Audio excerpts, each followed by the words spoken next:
Salut les amis, bienvenue sur Football Tactique pour une nouvelle vidéo. Aujourd'hui, on va débriefer ensemble le match qui a opposé le Borussia Dortmund et le Paris Saint-Germain cette semaine et qui a donc vu les Allemands s'imposer 2-1 contre le Paris Saint-Germain. Je dois avouer que ce match m'a laissé un petit peu sur ma faim. Parce que j'ai été surpris de ce que le PSG a proposé. Pas forcément à cause du schéma tactique que Thomas Tuchel a mis en place, même si ça a été une surprise, mais plus par les intentions. Donc, comme d'habitude, on va faire d'abord un petit débrief sur le tableau.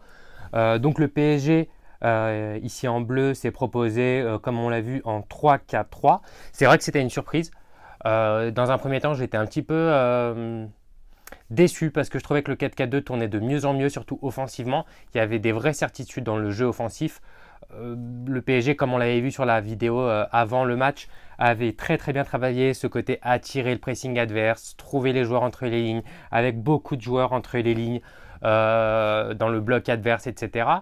Et là, le 3-4-3 a cassé cette dynamique offensive. Même si le 4-4-2 avait et a encore beaucoup de faiblesses sur le système défensif, sur l'organisation de la dernière ligne, sur le pressing, etc. Et c'est pour ça que j'avais dit qu'il y aurait des buts des deux côtés. Je trouve que le 3-4-3, en plus de ne pas forcément avoir amélioré le système défensif, n'a pas amélioré et au contraire a créé un peu de doute dans le jeu offensif du PSG. On va le voir plus en détail après dans les images, mais j'ai trouvé ça très fébrile offensivement, très peu créatif. Peu de certitude dans le jeu, etc. Déjà parce que dans le schéma à 3, les 3 de derrière, les 3 centraux restaient vraiment très derrière, surtout dans les phases de possession. On a vu que Dortmund avait très bien travaillé, laissant très peu d'espace entre les lignes justement pour les joueurs créatifs du PSG, les Neymar, les Di Maria, les Mbappé, etc. Donc ils avaient très peu d'espace pour recevoir le ballon entre les lignes et ils essayaient de fuir mais sans forcément arriver à trouver des espaces parce qu'il n'y avait vraiment pas beaucoup de place. Et le PSG, au lieu d'essayer de se dire ok, ils sont en train de bien nous fermer l'espace, on va leur proposer quelque chose de différent. Et là, le PSG aurait dû, par exemple, monter un petit peu les deux milieux centres, donc Gueye et Verratti, les deux, les faire jouer un peu plus haut pour permettre à Neymar, à Mbappé et à Di Maria de demander peut-être entre les lignes des défenseurs, vous voyez, dans les intervalles. Et il aurait laissé la construction aux 3 joueurs de derrière qui sont plutôt des joueurs à l'aise techniquement. Mais ce qui s'est passé, c'est que le PSG, avec le seul Haaland en pointe qui pressait, se retrouvait dans de nombreuses périodes dans des systèmes comme ça avec 5 joueurs qui se faisaient tourner la balle ici entre eux. Et forcément, quand vous êtes face à un bloc qui est aussi bien organisé comme l'a été celui de Dortmund, on ne peut pas trouver de moments pour faire une passe, de trouver un intervalle, de trouver une situation pour essayer de mettre les joueurs dans les meilleures dispositions. Et parfois, quand ça construisait, par exemple, vous avez Marquinhos, au lieu de prendre l'espace et de demander la balle un peu plus haut pour obliger un des joueurs à venir fermer à l'intérieur, pour laisser un couloir ouvert, ou de ne pas le suivre et donc de laisser Marquinhos pouvoir progresser, etc. Au lieu d'essayer de créer, par des courses, par des positionnements, de créer une certaine confusion dans le bloc de Dortmund, en fait, le PSG, non, est resté un peu statique derrière, à se faire tourner la balle. Et Dortmund s'est trouvé finalement dans un fauteuil pour défendre, avec un bloc très compact, très bien resserré derrière, sans être perturbé par aucun appel ou aucun mouvement un peu différent des joueurs de derrière. Et donc en fait, à chaque fois que Neymar, Mbappé ou Di Maria recevaient le ballon, il y avait tout de suite un triangle autour d'eux qui les empêchait de fermer les espaces. Ça, c'était la première chose. Ensuite, le Borussia Dortmund a très bien travaillé, comme je l'ai dit, ce positionnement-là, a très bien travaillé également la phase de transition du PSG. Donc, dès que le PSG perdait une balle, il y avait une vraie préoccupation de fermer l'espace du porteur de balle et de l'empêcher de recevoir, de pouvoir lancer des attaques. Donc, soit Verratti, soit Marquinhos, etc., étaient souvent très bien fermés, avec un pressing très intense. Très bien contrôler la profondeur également, parce que, comme je vous l'ai déjà dit, notamment sur la vidéo de l'Atalanta, quand on joue avec une défense à 5, il faut très bien travailler parce qu'à un moment donné, il va falloir qu'un défenseur sorte entre les lignes. Et là, le bloc avait plutôt bien travaillé, la dernière ligne avait bien travaillé ces sorties-là, avec Piszczek quand il sortait, le bloc fermait bien, etc. Et ça, c'était une surprise parce qu'on l'avait noté que c'était un petit peu une des difficultés qu'avait Dortmund. Dortmund, en fait, a gardé son système offensif, avec, comme vous l'avez vu, beaucoup de vitesse sur les côtés, Hakimi, avec Sancho bien évidemment, avec Haaland qui en plus de ça, en plus de toutes ses qualités, a une vitesse absolument incroyable, avec Hazard, avec Guerrero. Bref, ils ont gardé leur ADN offensif et ils ont juste adapté un petit peu défensivement par rapport au PSG, par rapport à ce fameux jeu entre les lignes. Et donc, ils ont forcément été en position de force et ils n'ont pas changer leurs habitudes offensives et ce qui est leur ADN et ce qui est leur force. C'était une équipe offensive, ils n'ont pas changé leur ADN offensif. Alors que le PSG a fait l'inverse. Le PSG également est une équipe offensive, mais eux, ils ont changé leur ADN offensif pour essayer de se donner un ADN un peu défensif qui finalement ne leur correspond pas du tout et auquel ils ne sont pas habitués et qui n'ont pas su mettre en place. On l'a vu avec Thiago Silva qui jouait beaucoup trop bas par rapport au reste de la défense. On l'a vu parfois, et je vous montrerai les images, comment les joueurs se sont fait aspirer d'un côté et de l'autre. Enfin bon, le PSG n'a pas su. Et surtout, le PSG, quand on joue face à une équipe, surtout comme Dortmund, qui est très rapide dans les sorties de balles, qui se lance très très vite, l'important c'est de, bien évidemment, la dernière ligne défensive, s'occuper de couvrir les espaces pour empêcher les attaquants de prendre de la profondeur ou de recevoir bien le ballon, mais surtout de fermer le porteur de balle. Quand un joueur comme Witsel, comme Hummels, comme Emre Can reçoit le ballon, ils ont une qualité technique très très bonne pour une passe. Les deux milieux centres en conduite de balle sont également très très costauds.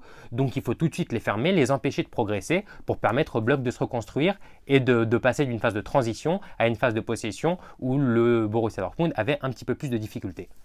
Donc voilà, ça c'était pour la partie tableau. Maintenant je vais vous montrer tout ça en images et j'espère, je pense d'ailleurs que ça sera beaucoup plus clair pour vous. Et du coup, on se retrouve pour l'analyse. J'ai divisé ça en deux parties. C'est le pressing BVB face à la construction PSG. Je dis pressing, mais c'est plus le placement défensif, on va dire. Et la construction des PSG, c'est en phase de contre, mais également en phase de possession. Et après, je ferai l'inverse avec un pressing PSG, donc la phase défensive du PSG, et la phase de construction du Borussia Dortmund. Donc là, on voit par exemple le bloc de Dortmund très bien fermé, très peu d'espace entre les lignes. Vous voyez qu'ici, Neymar, s'il reçoit le ballon, il a tout de suite une montagne de joueurs sur lui. Et vous voyez qu'ici, face à un joueur de Dortmund, Haaland, vous avez 1, 2, 3, 4, 5 joueurs du PSG dans cette zone-là. Donc, une certaine peur sûrement du PSG de perdre le ballon et de se trouver en phase de contre. Mais je pense que 5 contre 1, on peut se permettre de mettre un joueur en plus dans le bloc adverse, d'obliger le bloc adverse à se décomposer, à être en infériorité ou en tout cas à avoir un peu plus de difficultés dans son placement et dans sa position défensive. Là encore une fois, on voit ici, on voit même Neymar qui essaie de venir demander beaucoup plus bas, mais on voit encore ici la ligne ici avec 9 joueurs de Dortmund en comptant le goal derrière la ligne et vous avez que 3 joueurs du PSG. C'est-à-dire que vous avez tous les autres joueurs du PSG sont derrière cette ligne-là. Donc effectivement, c'est très difficile de construire, de trouver des combinaisons, de lier les attaques quand vous êtes aussi peu nombreux dans le bloc adverse et dans la phase, dans le bloc défensif adverse. Ici, on voit par exemple, vous avez Verratti qui a la balle, Thiago Silva qui est un peu derrière hors de l'écran, Marquinhos. Si Marquinhos fait cet appel ici et vient demander un peu plus haut, soit le milieu qui est ici vient ouvrir sur lui et donc l'empêche de recevoir le ballon, par contre il libère Di Maria entre les lignes, soit il ne suit pas sur lui et Marquinhos peut venir recevoir le ballon et progresser avec la balle et Verratti s'occupe de le couvrir par exemple si jamais il y a une perte de balle. Donc voilà, c'est des petits détails et ça le PSG n'a pas su se proposer, les joueurs n'ont pas su se proposer pour créer des décalages et forcer les joueurs de Dortmund à être gênés dans leur positionnement, comme je vous l'ai déjà dit. Et ils sont restés, ils n'avaient pratiquement pas à courir. Ils restaient en position. Le PSG ne les a pas forcés à bouger et à déplacer leur bloc. Ici, on voit par exemple dans cette zone-là, vous n'avez que 2 joueurs parisiens contre 5 joueurs de Dortmund, avec les 3 de derrière. Et surtout ici, vous avez personne qui vient de demander dans l'espace. Neymar et Mbappé sont collés aux défenseurs. Et vous voyez qu'en plus, ils sont en infériorité numérique, ils sont pratiquement à 4 contre 2. Donc c'est très difficile pour eux de réussir à trouver un décalage et un espace pour faire un appel de balle. Encore une fois, on voit ici la ligne, un joueur de Dortmund au pressing, 5 joueurs du PSG dans cette zone-là aussi bas. Et le PSG ne peut pas, en étant une équipe aussi grande et avec la volonté de gagner avec des champions, ne peut pas avoir aussi peur de se projeter à l'attaque et de prendre un contre. Même si ici Di Maria arrive à se libérer, eh ben on sait déjà qu'il n'y aura que 5 joueurs de l'autre côté, sans le compter lui, contre 9 joueurs défensifs de Dortmund. On voit ici par exemple, encore une fois, un joueur et on voit que Verratti et Gay demandent beaucoup plus bas. S'ils demandent un tout petit peu plus haut, les milieux de Dortmund sont obligés de venir reculer et de venir demander et de venir défendre dans ces espaces-là et ça libère de la place pour d'autres joueurs pour qu'ils puissent recevoir le ballon un peu plus tranquillement. Encore une fois ici, on voit le porteur de balle et finalement personne ne se libère. Là, si ce joueur-ci fait un appel et reste un peu plus collé à la ligne, soit Sancho est obligé de le suivre et de le fermer, soit il ne le suit pas et il a un peu plus d'espace pour prendre le couloir. Pareil ici, Gay peut demander un petit peu plus haut et soit Witsel le suit pour fermer et il libère de l'espace pour le joueur ici entre les lignes, soit il ne le suit pas et Gay peut recevoir le ballon et créer ici un décalage et une supériorité dans cette zone-là. On voit tout de suite ici le pressing de Dortmund, comme je vous dis, à la perte de balle, tout de suite le porteur de balle est cadré pour l'empêcher de lancer une attaque très rapide et le bloc surtout reste très haut pour empêcher aux attaquants du PSG de prendre la profondeur. Mais ça, la ligne défensive qui reste haute, c'est quand le ballon est couvert. Parce que le ballon en étant couvert, la passe ne peut pas sortir vers l'avant, donc la ligne peut rester pour mettre les joueurs en hors-jeu. Par contre, je suis pratiquement sûr que si le ballon n'avait pas été couvert et donc le joueur Dortmund n'était pas venu faire le pressing, la ligne défensive aurait reculé pour empêcher les appels dans la profondeur. Encore une fois, ici, on voit Meunier, mais personne ne vient. Et après, c'est une question de mouvement pour créer du mouvement. C'est-à-dire que c'est un peu l'effet domino. C'est-à-dire qu'un élément change et ça bouge un peu tout. Là, si le joueur vient de demander dans cet espace-là, eh ben, soit quelqu'un le suit et ça libère un espace, par exemple, soit Akanji le suit, je crois que c'est Di Maria. Soit Akanji le suit et ça libère un espace, par exemple, où Di Maria peut faire, ou Mbappé peut faire une diagonale pour prendre l'espace. Soit Gay, par exemple, il ne le suit pas et donc ils peuvent venir chercher le jeu en triangle, le 1-2 pour créer un décalage et pour que Meunier puisse la recevoir dans l'espace. Si Gay vient se proposer ici, ça peut également créer un décalage. Voilà. Les joueurs du PSG sont vraiment restés bloqués dans leur système parce qu'ils ne le connaissent pas et donc ils étaient juste préoccupés par rester dans leur position et ne pas sortir de la sphère qu'ils connaissent par rapport juste au système. Et le fait d'avoir changé de système, ça a provoqué ça. Dans le système en 4K2, le PSG sait bien ce qu'il doit faire, les joueurs savent ce qu'ils doivent faire, et donc ils peuvent se permettre des décalages parce qu'ils savent que tel ou tel joueur connaît également le système et va les remplacer, ils sont plus en confiance pour le faire. Là, on voit le bloc de Dortmund très très bien travaillé et qui laisse très très peu d'espace dans le bloc adverse. Vraiment, Dortmund sur ça a fait un super travail et ils savaient que le PSG était très fort dans cette zone-là et ils ont empêché les joueurs comme Neymar, comme Di Maria de recevoir le ballon. Et d'ailleurs, on le voit, ils sont tout de suite fermés par plusieurs joueurs et même les passes sont fermées vers eux. On voit ici par exemple Neymar qui reçoit pour une fois dans un espace un peu libre. Là, il va se retourner et au final, il a juste Mbappé qui fait une course entre deux défenseurs. Donc ça va être compliqué de la recevoir. En plus, l'espace entre les deux est très très court.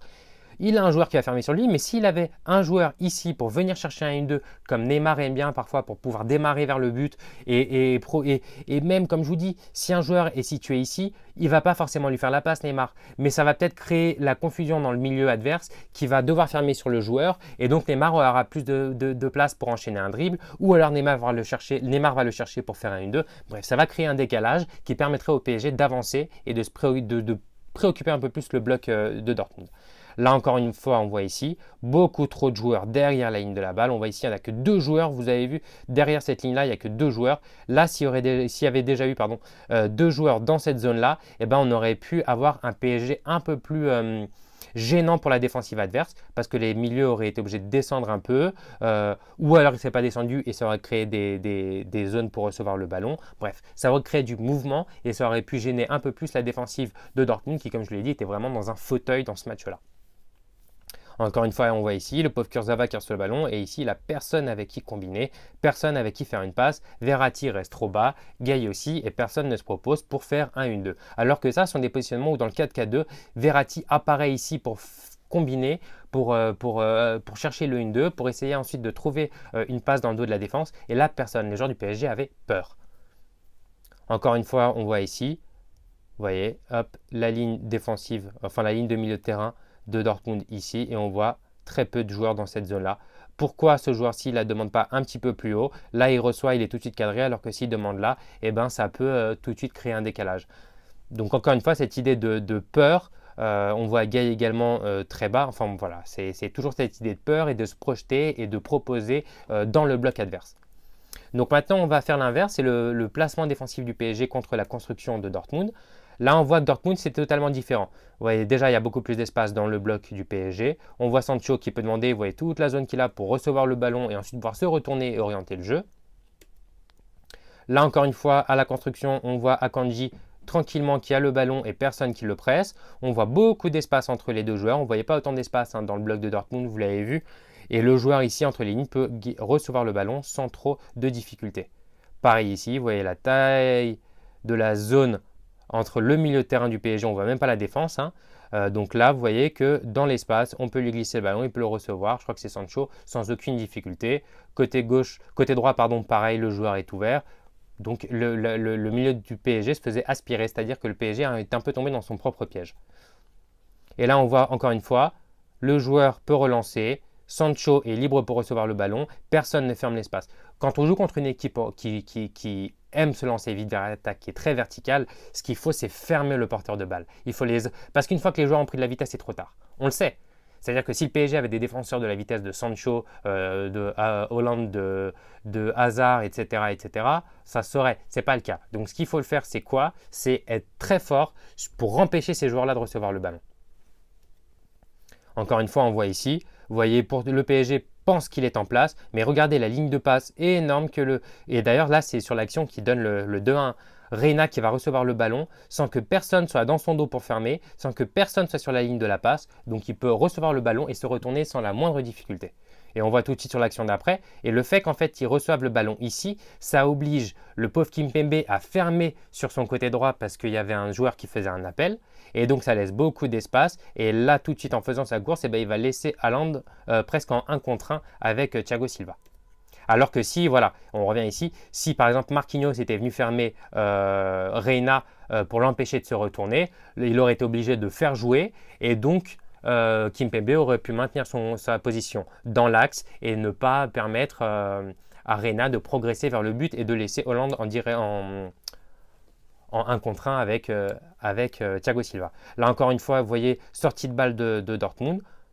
Neymar, le pauvre, tout seul au pressing sur 3 joueurs et personne vient les cadrer, personne vient les empêcher. C'est-à-dire que là, les 2 joueurs à qui il peut faire la passe facilement n'ont aucun pressing et peuvent recevoir le ballon sans avoir, là on voit un joueur qui apparaît, mais des joueurs de cette qualité-là ont le temps de recevoir et de changer, de faire une passe, de combiner, de trouver quelque chose. Il faut être beaucoup plus présent, le pressing doit être beaucoup plus intense du côté du Paris Saint-Germain. Et là, on voit que je vous disais tout à l'heure quand Marquinhos ne se proposait pas, là on voit le fait que Piszczek vienne se proposer un petit peu plus haut, et ben ça crée un décalage et là le Borussia va être en supériorité dans le camp de Dortmund. Et juste parce que cet appel-là, s'il n'y avait pas eu d'appel, et ben Emre Can aurait été bloqué, il aurait été obligé de faire une passe vers l'arrière. Mais ce petit appel, parce qu'il y a un espace, crée un décalage. Et ça, le PSG ne sait pas le faire parce que Marquinhos, Kimpembe, Thiago Silva ne prennent pas ces espaces-là, n'ont pas le courage. Et même les milieux de terrain n'ont pas le courage de prendre ces espaces-là pour créer ce léger décalage. Et là, on voit sur un des buts du PSG, je ne sais plus lequel c'est le premier. Ouais, c'est le premier.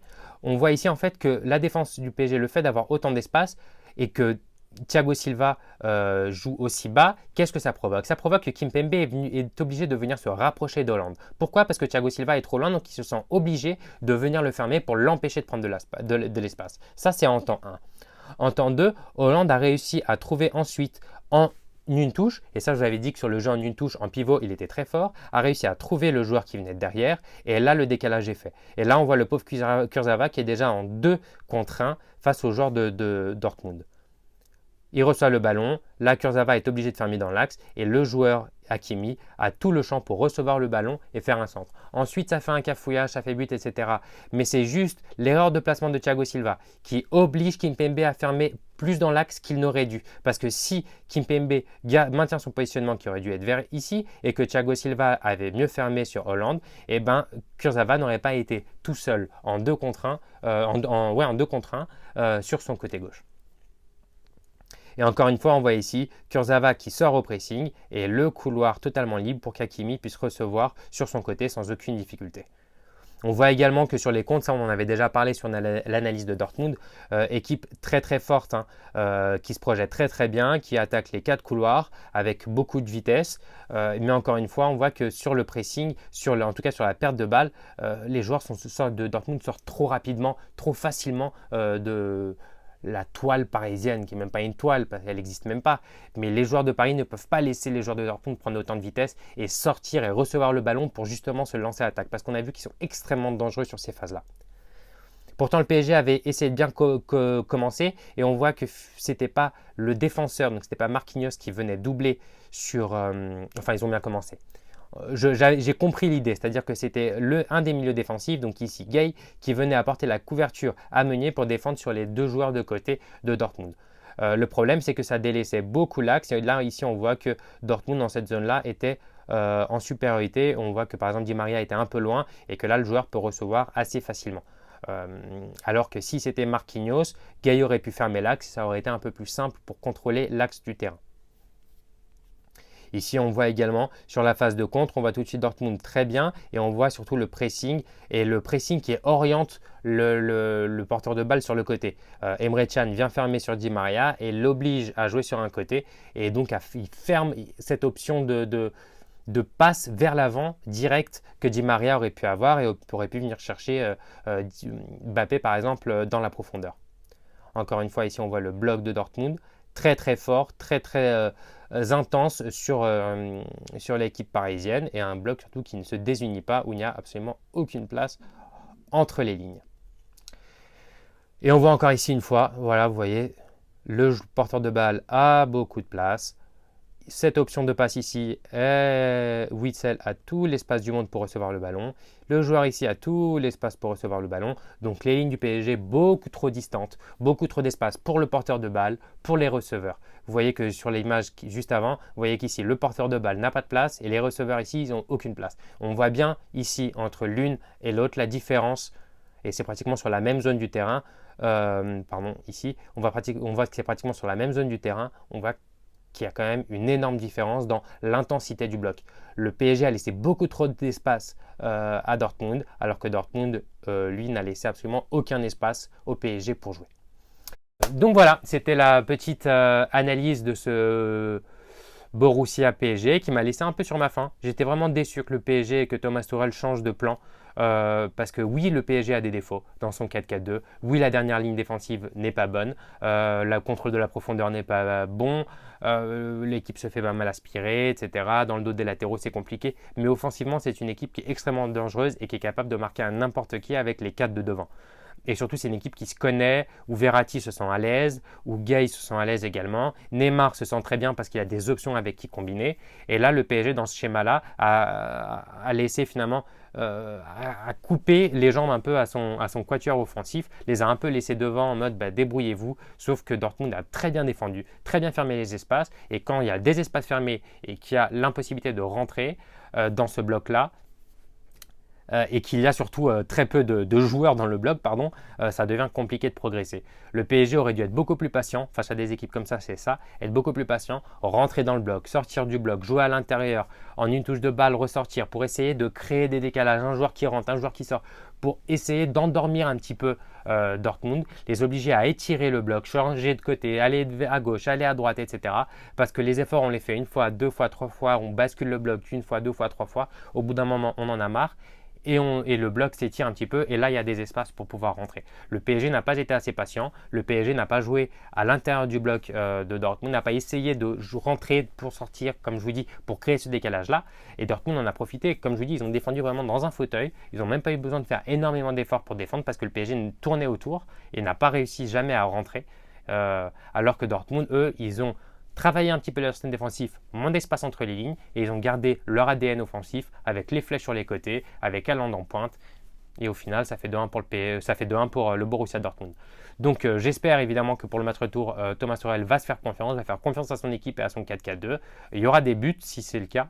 En tout cas, si le PSG fait la même prestation qu'ils ont fait ce mardi, ça risque d'être très très très compliqué, parce que Dortmund, comme ça, ils peuvent jouer, je pense, très longtemps, plusieurs matchs sans prendre de but ou en prenant très très peu de buts. Et là même on voit que le but qu'ils ont pris, ça a été sur une erreur défensive, Zagadou qui se trouve un peu, mais le PSG en tout cas a toutes les armes pour jouer et ils doivent y aller à fond et avoir confiance. C'est surtout psychologique.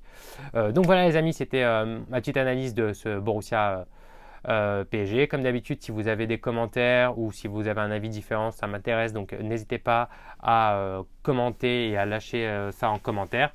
Je me ferai un plaisir de vous répondre. Et nous, on se retrouve très très très bientôt pour des nouvelles analyses. Bisous les amis.